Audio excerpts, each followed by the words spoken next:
안녕하세요. 소환TV의 백조입니다. 우리는 자본주의 사회에 살면서 누구나 부자가 되고 싶다는 욕망이 있습니다. 그래서 오늘은 진정한 부자라는 게 무엇인지, 그리고 부자가 되기 위해서는 어떻게 해야 하는지 말씀드리기 위해서 얄팍한 지갑에서 벗어나기 위한 7가지 비결이라는 주제로 영상을 준비해봤습니다. 혹시 바빌론이라고 들어보셨나요?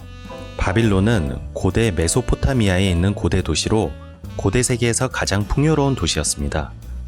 그런데 바빌론이 처음부터 부유한 도시였을까요? 아닙니다. 오히려 아무것도 없는 황무지였습니다. 그러나 바빌론이 고대 세계에서 가장 부유한 도시가 될 수 있었던 것은 바빌론 시민들이 당시 돈 버는 지혜와 돈의 가치를 알았기 때문입니다. 바빌론 시민들은 금융의 원리를 착실히 지키면서 돈을 벌었고, 돈을 지켰으며 더 나아가 그 돈으로 더 많은 돈을 벌어들였습니다. 이번 영상에서 말씀드리려고 하는 얄팍한 지갑에서 벗어나기 위한 7가지 비결은 바빌론 부자들의 돈 버는 지혜라는 책을 참고하려고 하는데요. 책의 서문에 돈의 흐름을 지배하는 간단한 법칙을 안다면 돈을 벌기란 그다지 어려운 일이 아니다. 6000년 전 세상에서 가장 부유했던 도시 바빌론을 풍요롭게 한 그 법칙이 오늘날에도 그대로 돈의 흐름을 지배하고 있다 라고 소개하고 있습니다. 그럼 지금부터 그 7가지 비결이 무엇인지 풀어나가 보도록 하겠습니다. 우선 첫 번째, 일단 시작해라 입니다. 무엇을 시작해야 할까요? 첫 번째 비결은 현재 하고 있는 일에 집중하고 내 지갑에 있는 10개의 동전 중 9개만 써라 입니다. 사람들의 능력에 따라 그 양이 다르겠지만 현재 흘리는 땀방울이 우리의 지갑을 채워주는 10개의 동전이므로 현재 땀을 흘리고 있는 일에서 시작해야 한다고 했습니다. 그리고 월급의 일정 부분을 저축하는 것을 당장 시작하라는 겁니다. 두 번째는 지출을 관리해라 입니다. 우리는 종종 이것은 불가피한 지출이라고 생각하는 것들이 있습니다. 그런데 우리가 욕망을 억제하지 않으면 그 불가피한 지출은 수입에 따라 증가한다는 사실입니다. 이렇게 불가피한 지출과 우리의 욕구를 혼돈해서는 안 됩니다. 누구나 멋지게 살고 싶어 합니다. 따라서 욕구 충족을 위해서 소비를 합니다. 그러나 욕망은 욕망을 낳습니다. 모든 부자들이 모든 욕구를 충족시키면서 살까요? 절대 그렇지 않습니다. 정말 부자들은 동전 한 입까지 100%의 가치를 창출하도록 살겠다라는 좌우명을 가지고 산다고 합니다.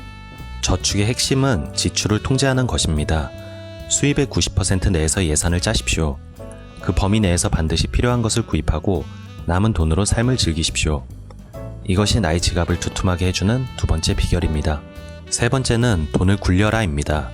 저축하는 습관이 길러져서 어느 정도 돈이 모이면 이제 우리는 돈을 굴려야 합니다. 즉 근로소득이나 사업소득으로 종잣돈을 만들고 그 종잣돈이 나를 위해 일하게 하는, 즉 자본소득을 만들라는 겁니다. 내가 일을 할 때나 멀리 여행을 즐길 때, 그리고 또 내가 잠을 자는 시간에도 나의 지갑을 꾸준히 채워주는 수입원을 만들어야 합니다. 초원에서 풀을 뜯는 양들이 새끼 양을 낳듯이 돈으로 돈을 낳으십시오.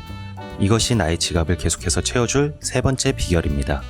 네 번째는 돈을 지켜라입니다. 불행을 안겨주는 신은 반짝이는 것을 좋아합니다. 황금을 가진 사람은 유혹을 받기 마련인데요. 그 사악한 신에게 돈을 빼앗기지 않으려면 여러분 지갑 속의 황금을 굳건히 지켜야 합니다. 투자의 제1원칙, 원금의 안전성입니다. 세계 최고의 투자자 워렌 버핏도 첫째, 절대 돈을 잃지 마라. 둘째, 첫째 규칙을 잊지 마라. 라는 투자 원칙을 가지고 있다고 하는데요. 이렇게 두둑하게 채워진 지갑을 지키는 것도 무척이나 중요한 일입니다.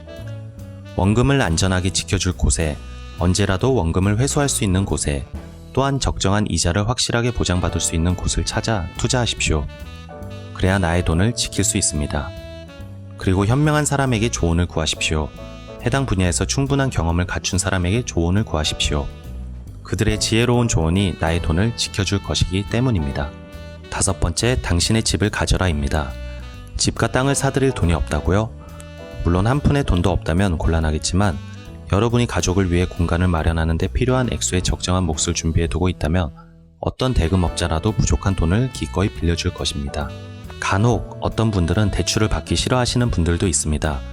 그러나 빚도 잘 이용하면 빚이 됩니다. 나만의 집을 가지십시오. 이것이 얄팍한 지갑에서 벗어날 수 있는 다섯 번째 비결입니다. 여섯 번째는 미래의 수입원을 찾아라입니다. 부자가 되는 법칙을 깨우쳐서 먹고 살기에 충분한 돈을 벌어들이는 사람이라도 미래를 생각해야만 하고 늙은 후에도 안락한 삶을 보장해 줄 수 있는 확실한 투자 계획을 세워야 합니다. 미래의 수입원을 준비하는 방법으로 집이나 상가, 즉 부동산으로 인한 월세 수익도 있고 배당금을 받을 수 있는 주식도 있고 연금 같은 여러 가지 방법이 있습니다. 요즘은 100세 시대라고 하는 만큼 이와 같은 방법들을 이용해서 노후를 미리 준비하는 것도 매우 중요하다고 생각합니다. 나의 가족의 안락한 삶을 위해서라도 미리 준비하십시오. 마지막 7번째는 돈 버는 능력을 키워라입니다. 이번에는 돈보다 마음가짐에 대한 것입니다. 꿈과 열망을 가져야 한다. 막연한 꿈이 아닌 작지만 구체적인 꿈. 작은 꿈을 성취하는 방법부터 착실히 배우십시오. 그리고 내가 종사하고 있는 일에 최선을 다하십시오. 그리고 계속해서 배워서 능력을 키우십시오. 언제나 공부하고 배우는 자세를 잃지 마십시오. 그리고 다른 사람들에게 존중받도록 행동하십시오. 이렇게 할 때 여러분은 신중하게 선택한 꿈을 성취할 수 있다는 자신감을 얻게 될 것입니다. 지금까지 바빌론 부자들의 돈 버는 지혜라는 책에서 말하는 얄팍한 지갑에서 벗어날 수 있는 7가지 비결에 대해서 얘기를 했습니다. 지금까지 한 이야기가 너무 뻔하다고 생각하실 수도 있는데요. 그러나 우리는 안다고 생각하고 실천하지 않는 경우가 더 많다고 생각합니다. 부자가 되는 것은 우리의 의무가 아닌 권리입니다. 시작하십시오. 여러분을 부자로 만들어줄 7가지 비결을 곧장 실천에 옮기십시오. 우리 모두 부자가 될 수 있습니다. 다음 영상은 또 다른 유익한 주제로 준비해 보겠습니다. 오늘 영상이 좋았다면 구독과 좋아요, 그리고 알람 설정도 해주시면 감사하겠습니다.